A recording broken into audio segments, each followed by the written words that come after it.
And let's see. Hello, Brie. Thank you for joining me.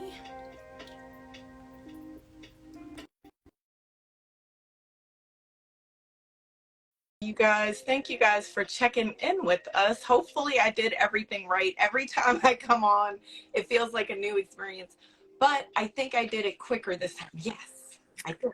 Yes. We're there. Can you hear me? Look, I got the lo-fi music. I have my little handy dandy mindfulness little thing Yes, I going love on. So I it. feel like I did it today.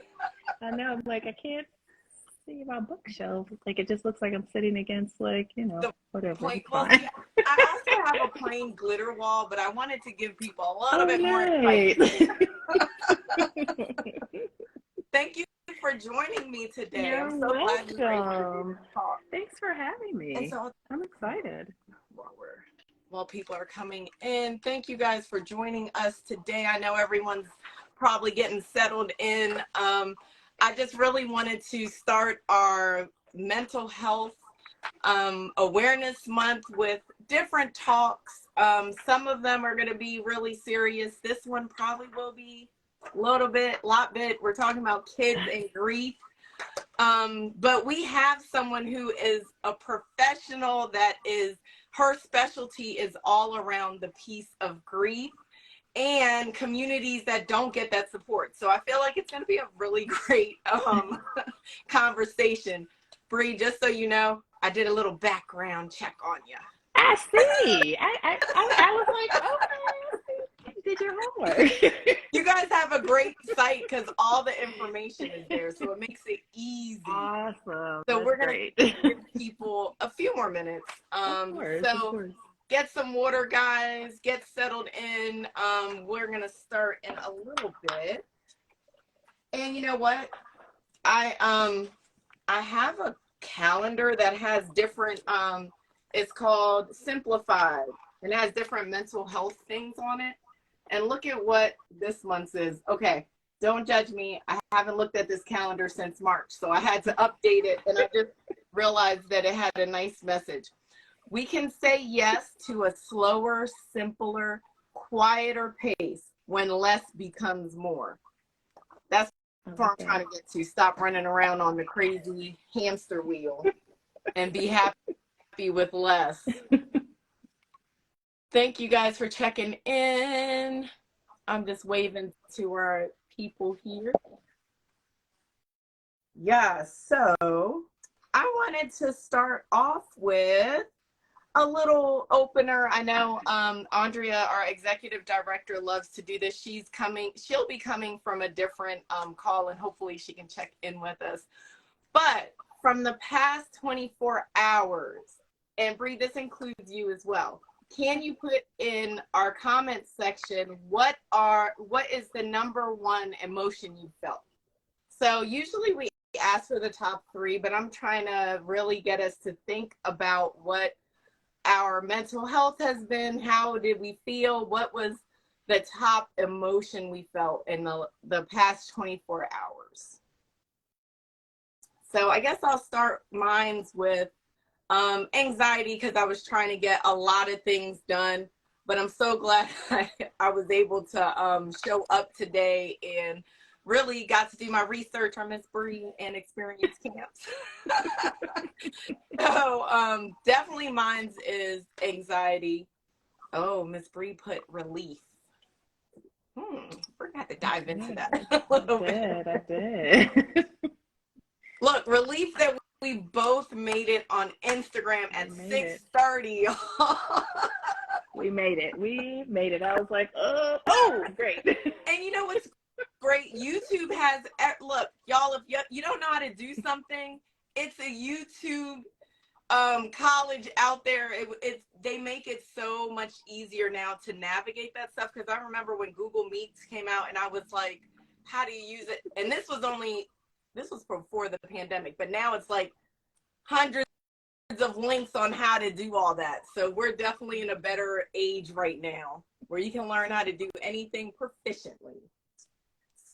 So I guess we are going to get started. My name is Roxana Feenster. I'm with the Black Mental Health Alliance, and thank you guys for joining us. I see you still coming in. Today we're doing one of a few mental health talks on our Instagram Live today. We're going to be talking about kids and grief, and right now I'm going to introduce a little bit about Black Mental Health Alliance. I just wanted to pull up my notes. Sorry, guys. So for the Black Mental Health Alliance, we are a nonprofit organization that develops, promotes, and sponsors trusted, culturally relevant education forums, trainings, referral services, which we'll talk about in a little bit, that support the health and well-being of Black people and their communities. And we have a lot of information on our website, blackmentalhealth.com. We have memberships, and the memberships really help support the work around some of the free trainings we have, the talks like this. Even though a lot of our presenters that are on the Instagram Live, they totally volunteer their time and services, but for some of our trainings, that is totally something that has to be funded by us. And as Richard Rose says, we can't expect anyone else to save us but us. So that's one of the ways that we can really support that work. So for today, Miss Brie Overton, she's the Chief Clinical Officer at Experience Camps. And did you know there's another Experience Camps on Instagram? Outside of us? They have an underscore though.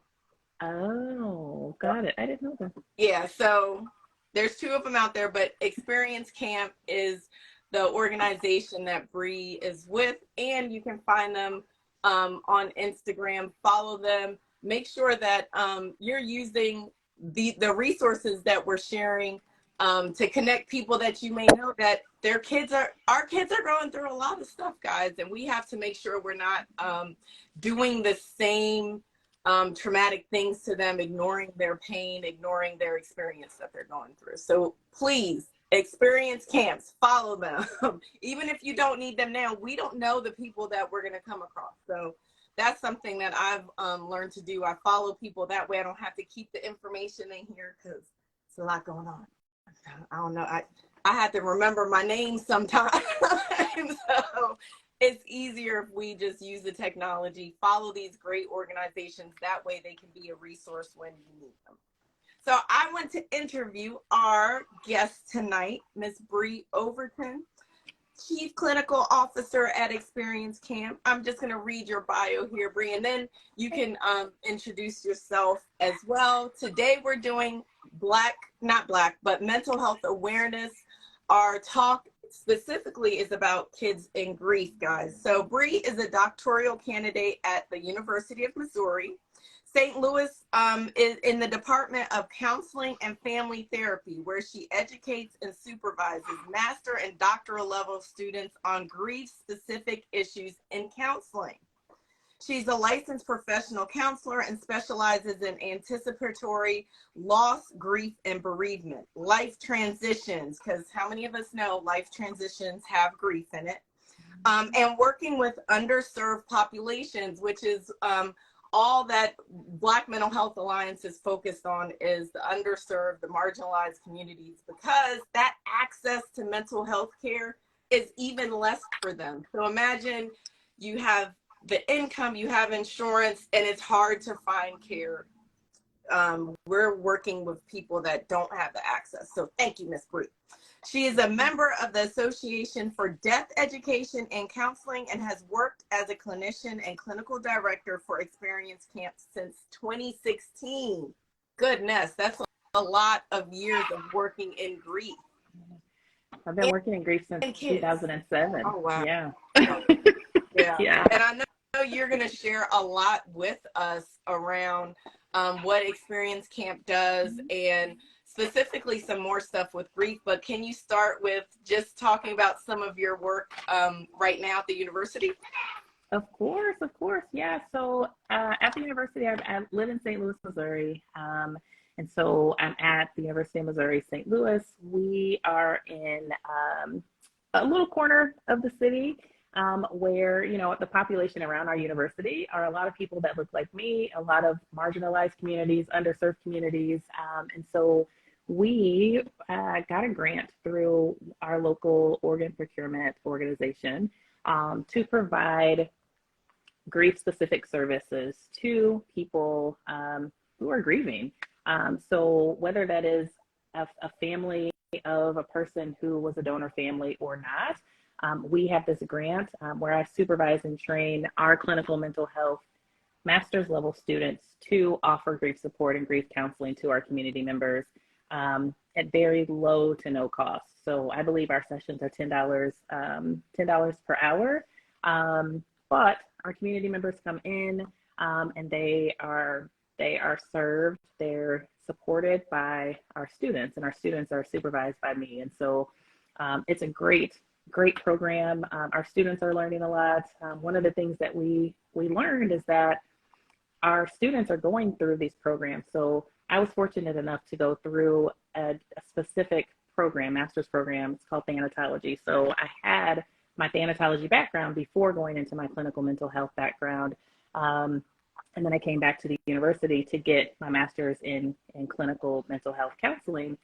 Our students don't go through a grief program or training program. And a lot of times they're not going through trauma classes either. And so they don't know how to support people who experience loss, who experience traumatic grief, who experience, and it doesn't have to be lost by death, right? It can be lost by a number of different things: divorce, relocation, separation, maybe loss of home, or loss in various ways.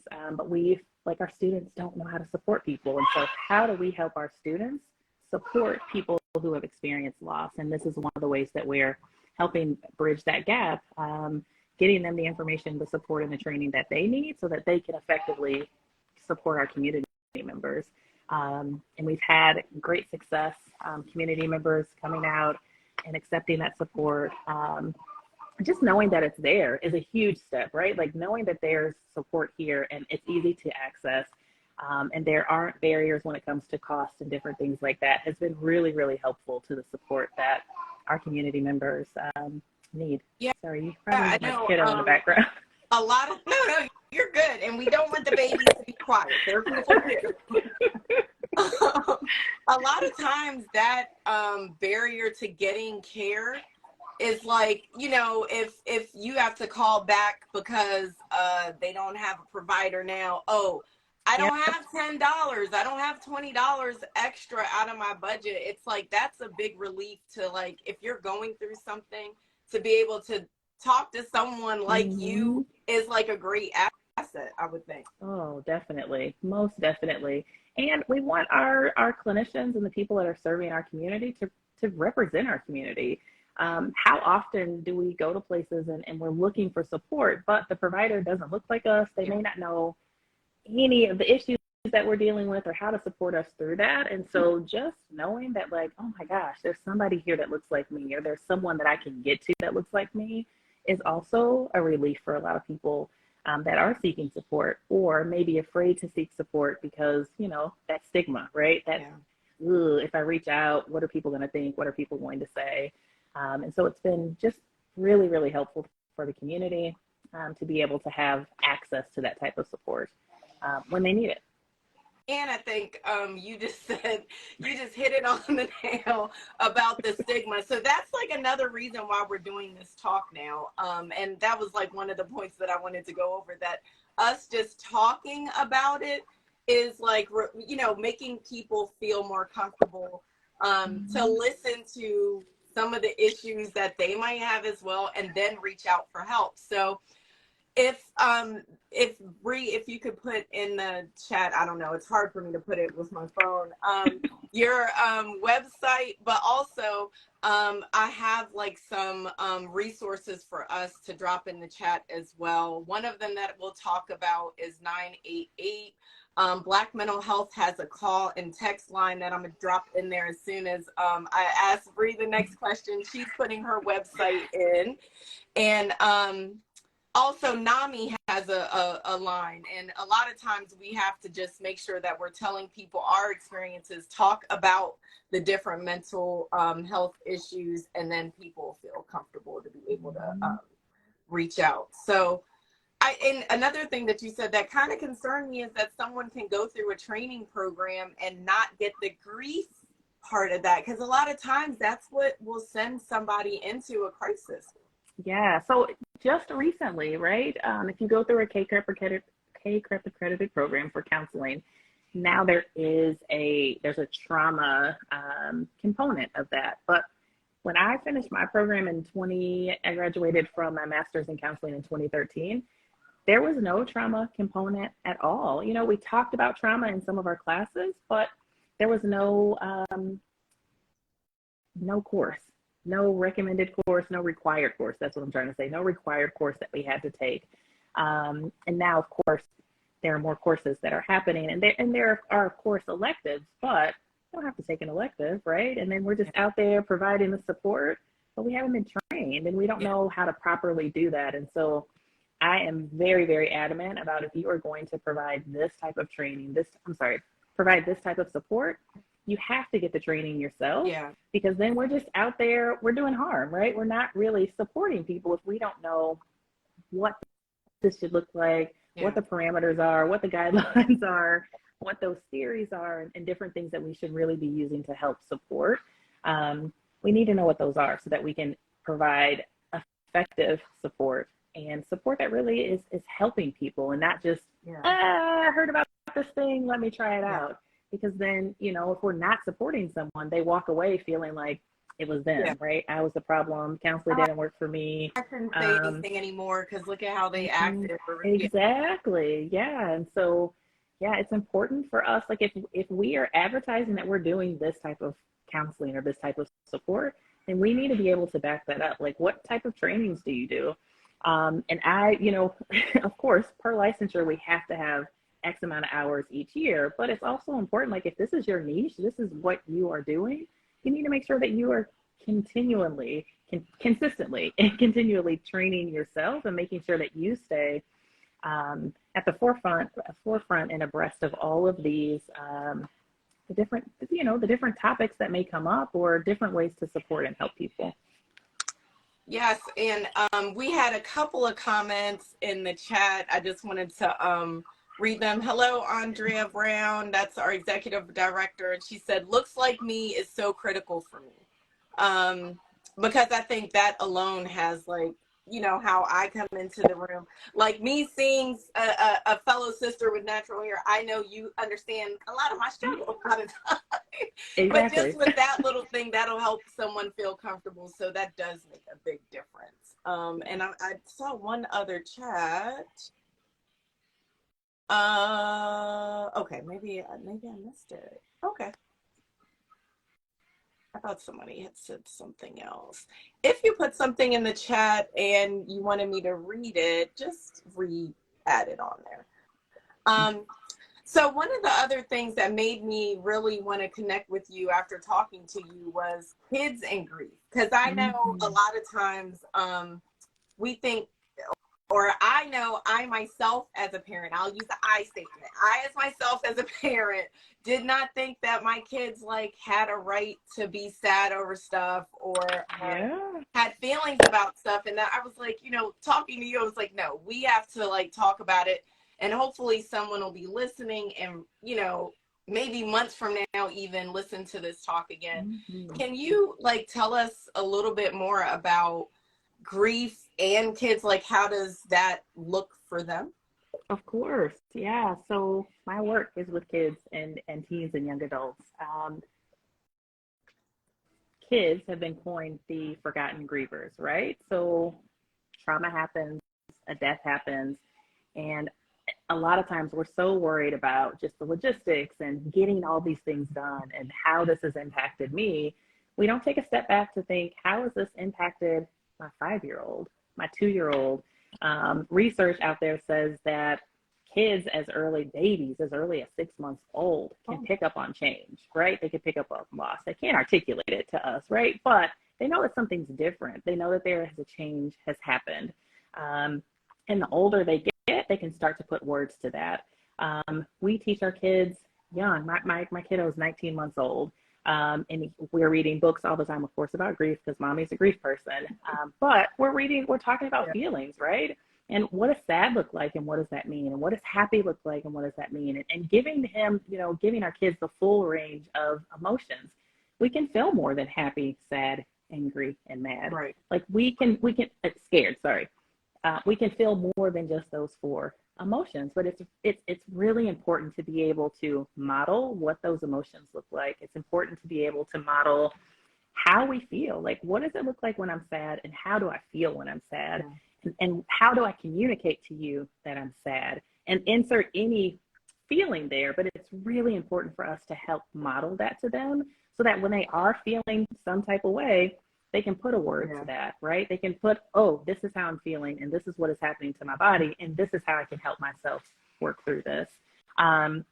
So at camp, we work with kiddos as young as they're 8 and 9 years old, typically going into 4th grade through their senior year in high school.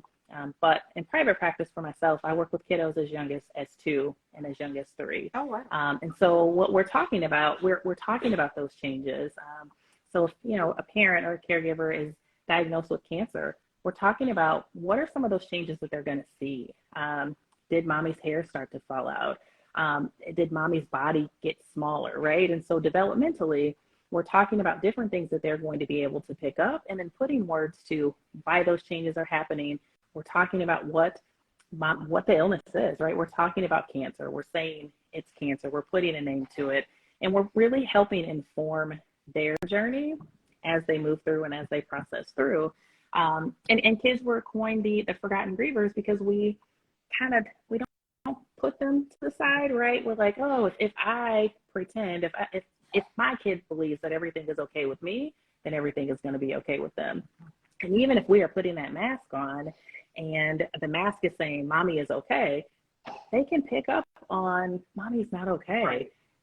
She's saying that she's okay, but she doesn't look okay, right? And every time that mommy goes into the bathroom and turns the shower on, I kind of hear her sobbing. Or like I have so many kids that are like, I don't know what's happening, but my mom always goes into the bathroom and turns the shower on at 7 o'clock at night, right? But she took a shower this morning. So like, they're picking up on those smart. Script, right? Kids are so smart. And we do our best to try to protect them and to try to hide things from them because we want to keep them safe and we want to protect them. And but when I'm working with parents who have kiddos that are experiencing these types of changes, we talk about like, what are some of these conversations that we should be having? What are some of the things that we want to make sure that we are talking to our kids about? And how do you model what it looks like to grieve and to be a healthy griever in front of your kiddo? So I would challenge going into your room and closing the door, going to the bathroom to cry in front of your child, right? And then put words to that. Mommy is really sad right now. Mommy is sad because, right? Very, very simple, very, very concrete, but you're using your words. You're also showing with your body language that this is what sad looks like. Right. And it's okay to feel sad, right? Mommy feels sad and it's okay to feel sad. And when mommy feels sad, sometimes she cries. Sometimes she needs to go lie down. And putting like those very concrete operations or tasks to what it looks like to be sad, what it looks like to be angry, what it looks like to be disappointed. Because we're modeling that for our kids. And then they are going to start to internalize some of those things that they're seeing, right? And this is what it looks like to be a healthy griever. And it's okay if I'm sad, and it's okay if I cry. One of the things that we don't want is we're masking everything. We don't want our kids to start masking everything, right? Because if we're modeling that we should be masking this is what they're going to do. And so it is going to look like everything's okay with my kid. Everything's not okay with your kid, because then they come and talk to me and they say, I cry in my bedroom. I cry every night. I cry myself to sleep every night. Does your parent know? Does your mom know that you cry yourself to sleep? Does dad know that you cry yourself to sleep? No, because I don't want to make them upset, right? So the same things that we think are protecting our kids are the same things that they're using to try to protect us. I don't want to see them sad. I don't want to see them cry. I don't want them to be upset. It feels like they had a really good day today, and I didn't want to say that because I didn't want to make them upset. And so I challenge that. I encourage parents, please, please, please model this in front of your kids. It doesn't mean that you're weak, right? Like, I think a lot of times we internalize tears with weakness. And so I like to challenge that thought too, because being able to show that you have a range of emotions, you use those range of emotions, and that we can be vulnerable and cry, that's being strong, right? Like, I am sitting here vulnerable and I'm showing you what these emotions are and how they make me feel. That is being strong, right? So being stoic with a straight face and, you know, trying to mask all of the things is really, it's hard. Yeah. It's really hard. And it puts a lot on us because we're trying to like be the strong person, and it puts a lot on our kids because they're now tiptoeing around us because they don't want to mess anything up and they don't want to make us feel sad and they don't want to make us cry. And in reality, let's stop, right? Like, let's stop trying to mask it. Let's stop trying to hide it, and let's show up for each other, and let's model what this should look like and what it can look like. So we have a few comments. Andrea said, love modeling how I feel. Is piss an emotion? Yes. Yeah.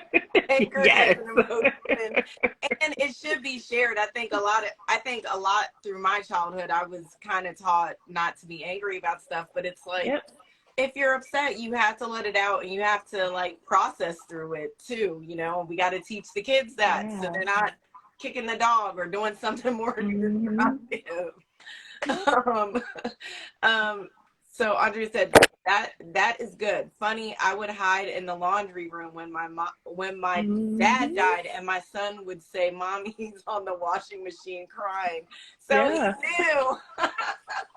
He knew, and you probably thought he doesn't know that this is what's happening in here, right? Like, I'm just gonna go put a load of laundry in and come back out, and my face might be red, my eyes, there might be water here, but I'm fine. But he knew exactly what was happening. They know. Thank you for sharing that, Andrea. We're laughing with you because I think we all do certain things to like think we're protecting other people, and it's like they already know. I remember they know. I think probably for about a year I cried when my mom died, and I think I cried at work. Andrea, one day she was telling me something and I was like, that's not even what it was. And I just started crying out of nowhere. And I was like, I don't even I didn't even hide it. But she knew, even though I didn't, she just knew. So I think we just have to talk about how we process. Oh, yeah. And also just be a listening ear, because a lot of times we don't have to know the answers. So we don't have to be a grief counselor, but we just have to listen. Right. And then also know 988 is there. People like Brie are out there that we can connect people to. So I think that's a helpful part of us being, our mental health awareness is not only calling out, oh, I'm going through grief, connecting someone with support, and then just listening to them as well. But I think we need to be trained. So I would be interested, Brie, in you maybe doing a training for Black Mental Health Alliance. I'd love to. Because I think just even when, I've known a few people that they suffered a loss, I didn't say, oh my God, I'm so sorry. It was like, okay, what do you need help with? And leave them alone. Okay, how can I help you? Leave them alone. It wasn't like I was trying to be there for them differently than I would have before I known about the whole mental health piece. Yeah. So also everyone who's on the line, put your if you have a question for Brie, please put it in the chat. We're going to be on for as long as you guys want us on. We're just talking a little bit about kids in grief. We're with Brie Overton. She's from Experience Camp. If you can, please follow at Experience Camps on Instagram. And even if you don't need the information now, Brie works from 8 until, we didn't get to the until age, but from 8, as young as 2 or 3, until. She said until. So, so just think about it. Our expert on the line has said 18 months, babies can feel that, or no, you said 6 months, kids can feel the change. So we have to just make sure that we're really supporting these kids that are going through major traumatic things. So I know that's the young and a lot of the teenagers that have been going through mass shootings, all of those things. Like, how do you help them when they come to the camp? Yeah, it's a lot, right?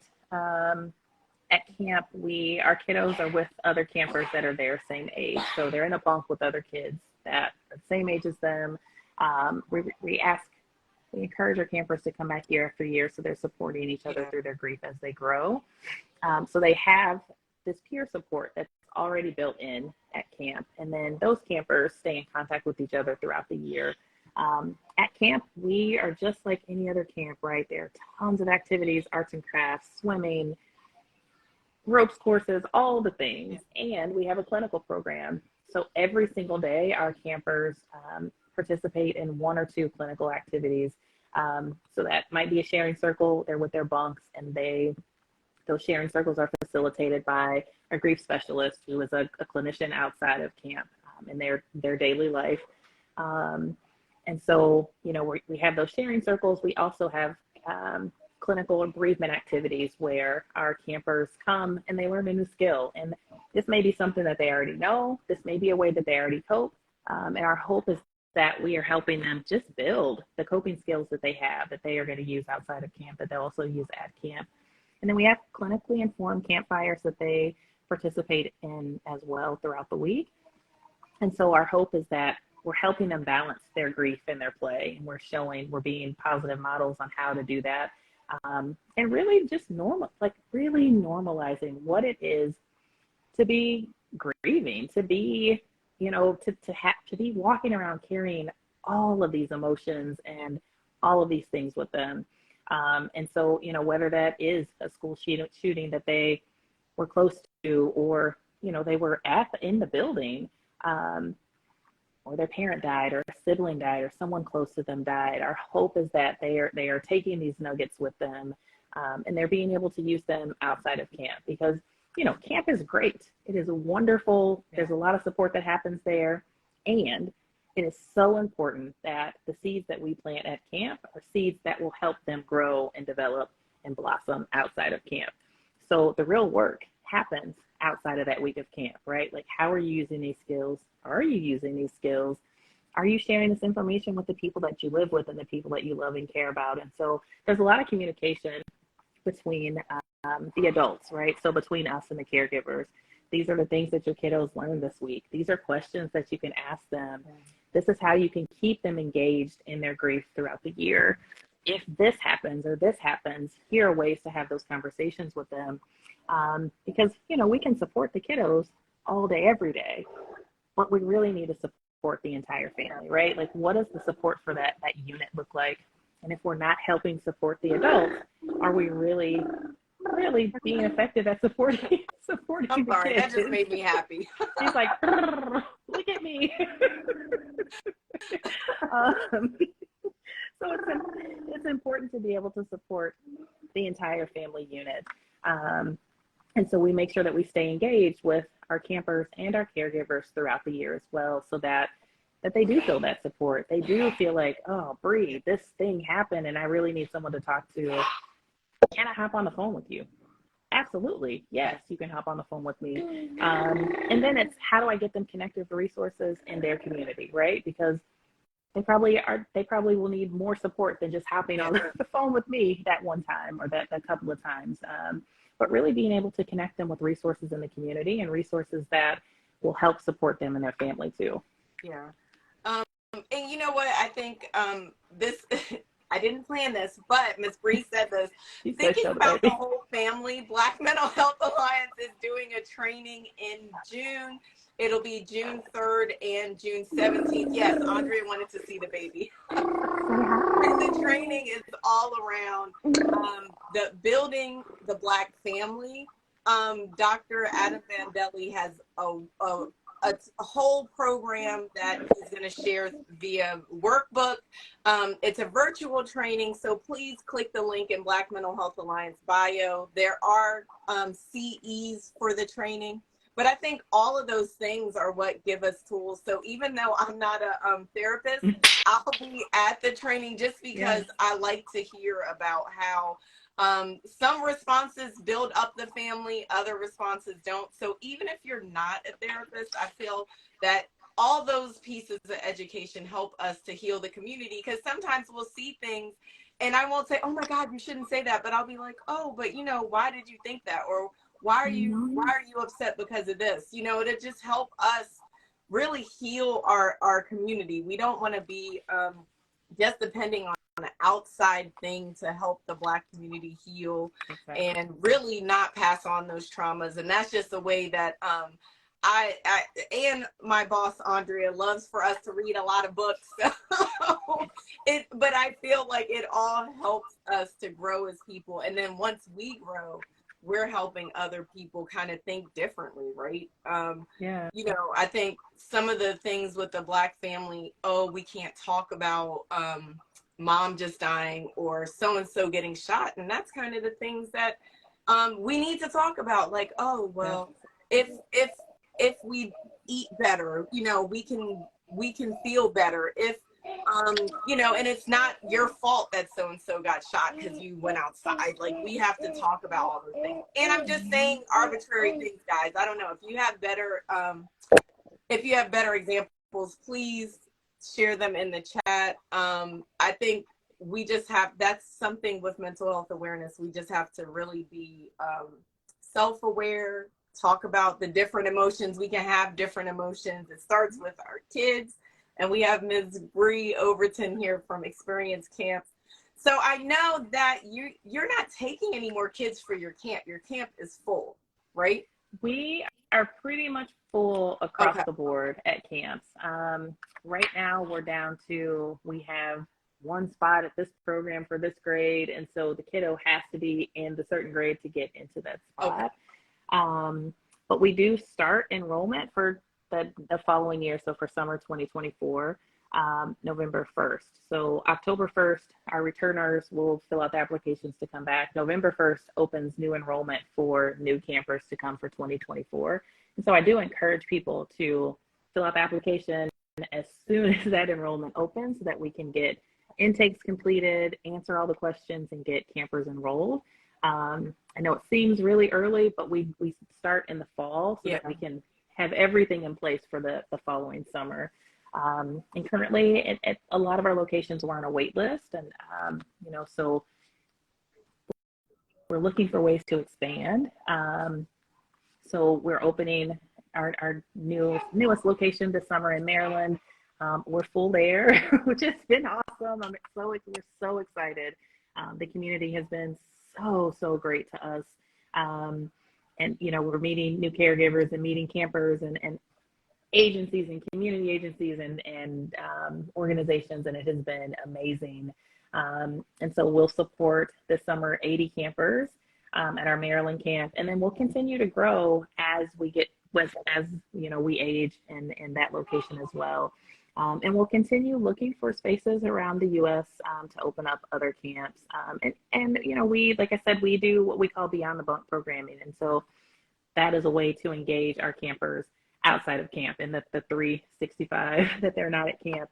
And so there are different things like we have right now, experience craft. So it is, it's like Minecraft. It is Minecraft, but it is a grief server for campers and for campers for kids. And so, you know, our kids that are on the wait list that will not be able to come to camp will use Experience Craft. Anyone that may be interested, if you have kids that love Experience Craft, they love Roblox. I'm sorry, if they love Minecraft, they love Roblox. You can find the information on our website and get your kids signed up for that. That's another way to just engage kiddos in their grief and in their grief journey throughout the year as well. Yeah, so it's experiencecamps.org, right? Mm-hmm. Yeah, so if you go to experiencecamps.org, and that was one of the things that I really wanted to connect with you, because you guys are nationwide. It's a nationwide resource And then that you were coming to Maryland because I had a couple of people that I knew their kids were going through something. And I was like, oh my God, I would love for to refer them. Yeah. But I know that everything is for a reason, and hopefully they will be able to participate in the next round. Most definitely. Yeah, so please, guys, put your questions in the chat. We're talking about kids and grief as our first, kids plus grief for our first mental health awareness talk for this month. We'll be on a couple times throughout the month. We have an employee takeover at the end of the month. In the middle of the month, I'll be talking to a Towson University student who he's so passionate about mental health, guys. I was like, okay, we're going to have to do a talk. Just so that he's going to stream it from the Towson University campus in their student room. So I think it's interesting, like seeing how young people are so free and process different when they have the tools to do that. And, you know, the people that are in school are young, bright people that we have to encourage. So I'm excited to be talking to him in the middle of the month. But Miss Brie, I also want you to come back, you know, like when the fall, so that we can promote that whole program again. Can you tell people how they can donate to, because I saw on your website, I don't want to take your thunder, but I saw on your website that you guys are promoting for support as well. We are. So you can go to experiencecamps.org and click donate here. We are a free service to all of our campers, all of our caregivers. So that means our programs are zero cost. So camp costs our camper families $0. We also provide travel scholarships to, you know, sometimes we'll have campers that need to fly from one location to another location to get to camp. We want to make sure that there are no barriers to access, right? And so we know that sometimes cost can be one of those barriers. And so we raise a lot of money throughout the year from private donations, grants, big fundraisers, lots of different ways, so that we can always ensure that our campers get to camp and can experience camp without having the costs associated. Yeah. There. Yes, and that's like one of the things that we really have to be community stakeholders. Even my son donates to his own children's organization, because we really have to think about the people that don't have those resources. And you're making me like we need to. My son and I need to donate at least something towards sending a kid to camp, because little kids are important. So we have to make sure that that's what we're actually promoting. Black Mental Health Alliance has a youth summit. We did one last year.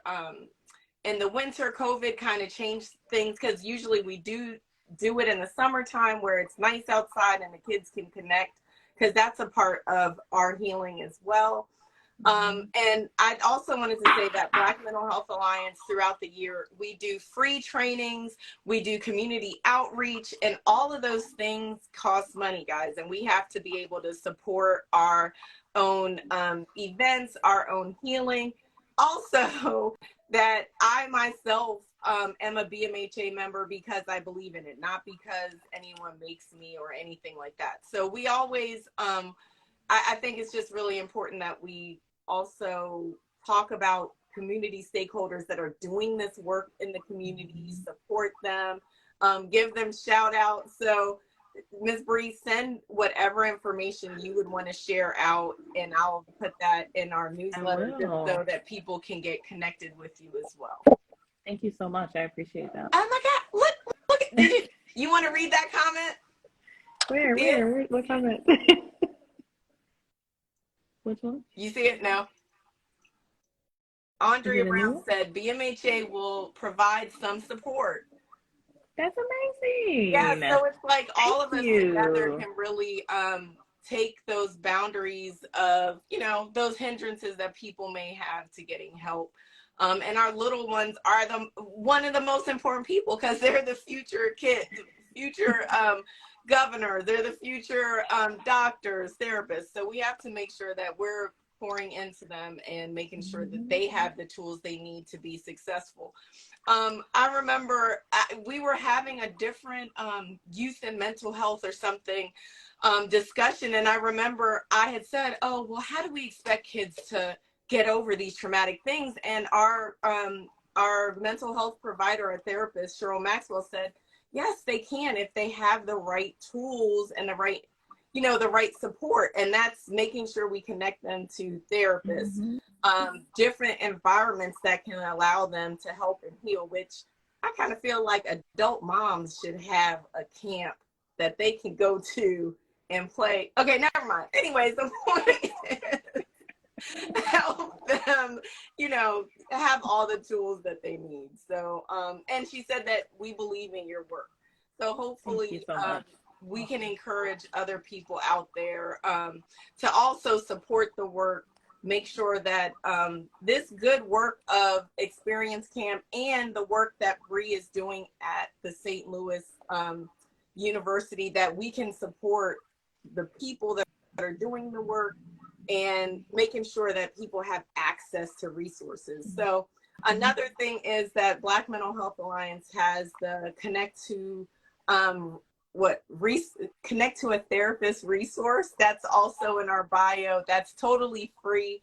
One of our partners, Behavioral Health Systems Baltimore, helps us support that work. So you can call or text Cheryl Maxwell, and she will connect you with 3 therapists.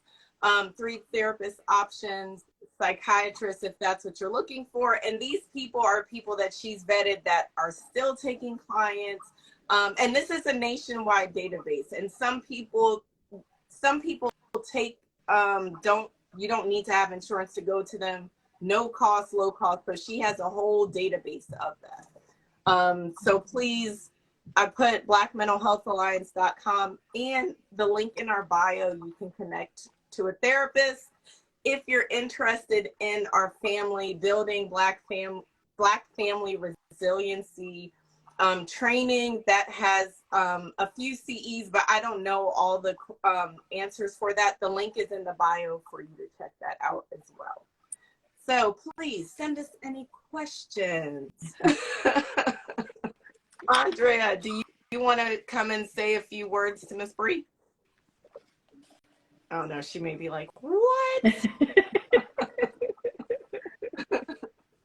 Everyone's been quiet today. Usually, I think grief in kids, though, is just one of those things where you just have to absorb the information. I'm sure it's a lot. Grief is hard, right? Grief is hard for us as adults. Yeah. So you think about kids, right? Like, oh, that's my kid and I want to protect them, and I don't want to have to talk about that with them.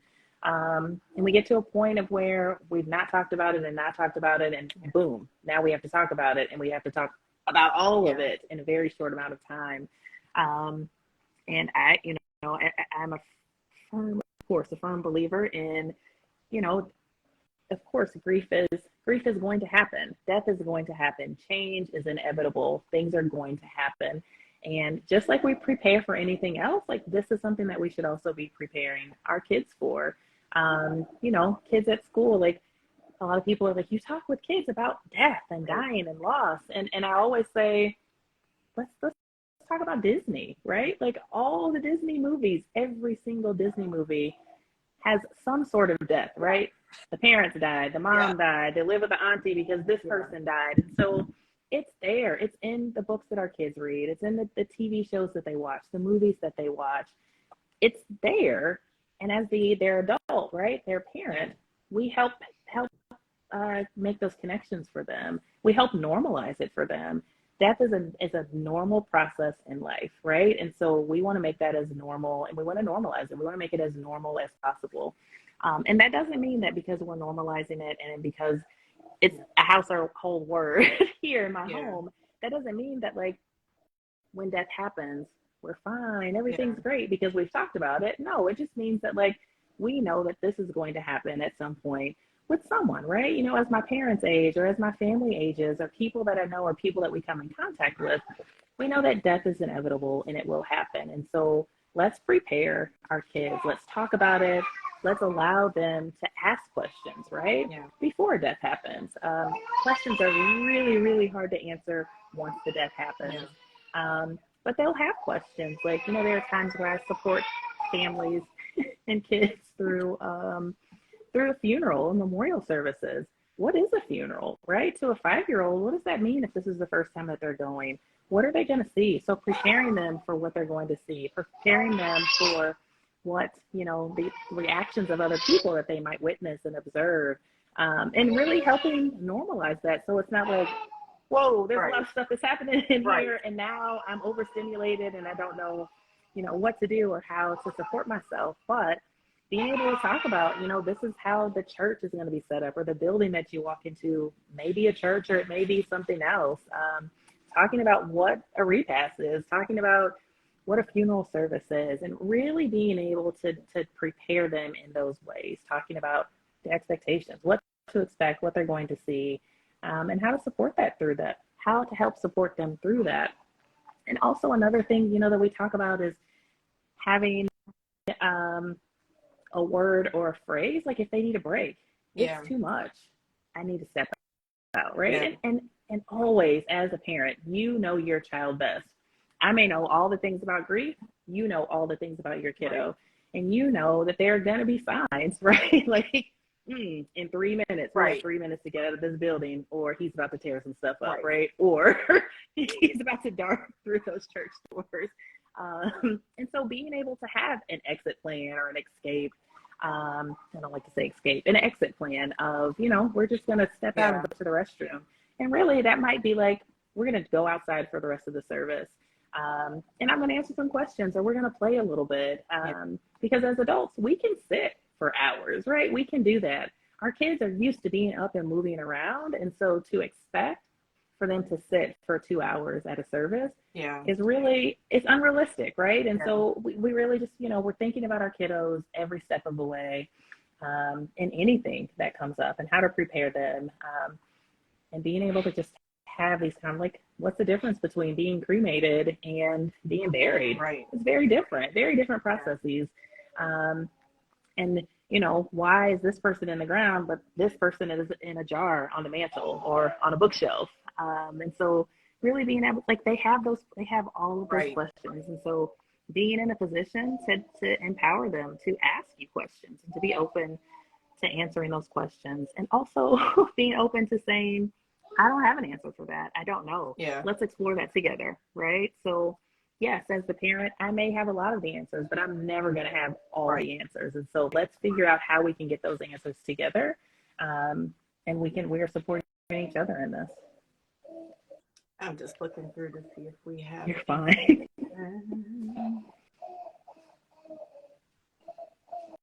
And I was also thinking, parents, you don't have to be, or anyone that's supporting. So I have a family member that they're not the parent, but they are the parent.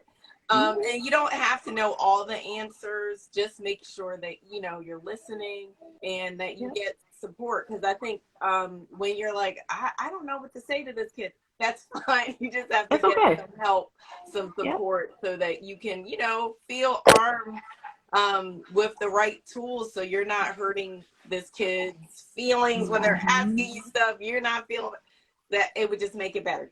Get someone that can give you that support and information that you need.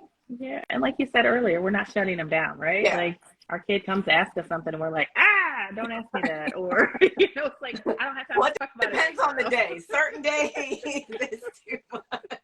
Right. It's a lot some days. But we want to make sure. Yeah, it is okay. Well, we want to make sure that we're keeping those lines of communication open, right? So if we're always telling them we don't have time or no, they're going to stop coming to us. They're going to stop asking us questions. They're going to stop confiding in us, and they're going to find their answers somewhere else.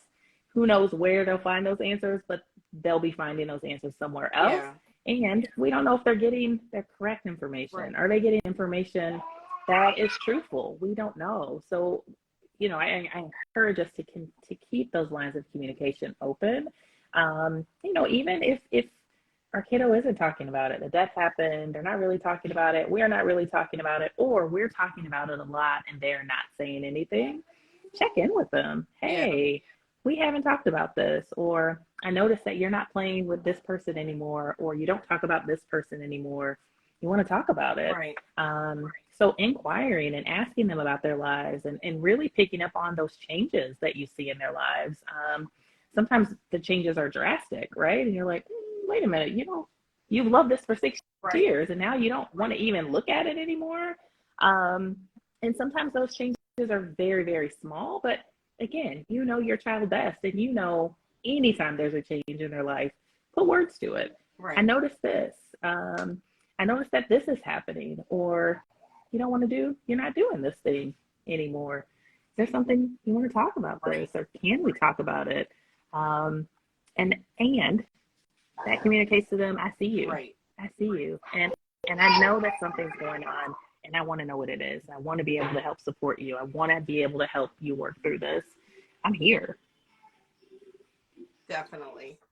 So, Miss Brie, I don't see anyone having any questions. And can you believe we've been on here an hour? I can't.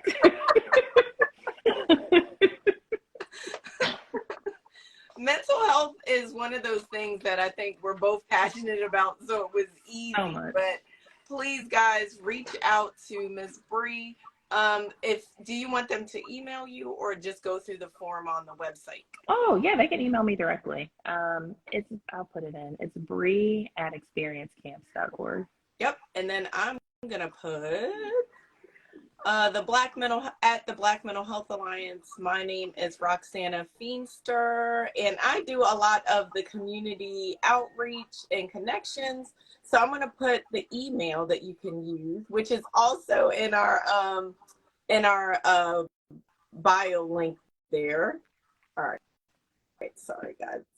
I'm trying to move as fast as I can. I wish they had it for the iPad. I know, right? My fingers are too big for this mental health. So my email is info@blackmentalhealth.com. And if you would like to get more information about Black Mental Health Alliance, please blackmentalhealth.com. And play with the links in the bio. We have a lot of information there. And I think we're going to have Brie come back in the fall and do a grief training for us, because I think that's so important in how we even interact with our different family members, even though we all know that death is going to be part of our relationships. We just don't train for them as much. We don't prepare for them as much. We don't talk about it. Yeah. We need to. Oh my goodness, I loved having you on tonight. I'm glad we were able to connect. Me too. Thank you so much for having me. This is my favorite part of my job. I mean, I love my campers. I do. And I love this so much. I love being able to so many of them. I have so many campers, and they're all my favorites.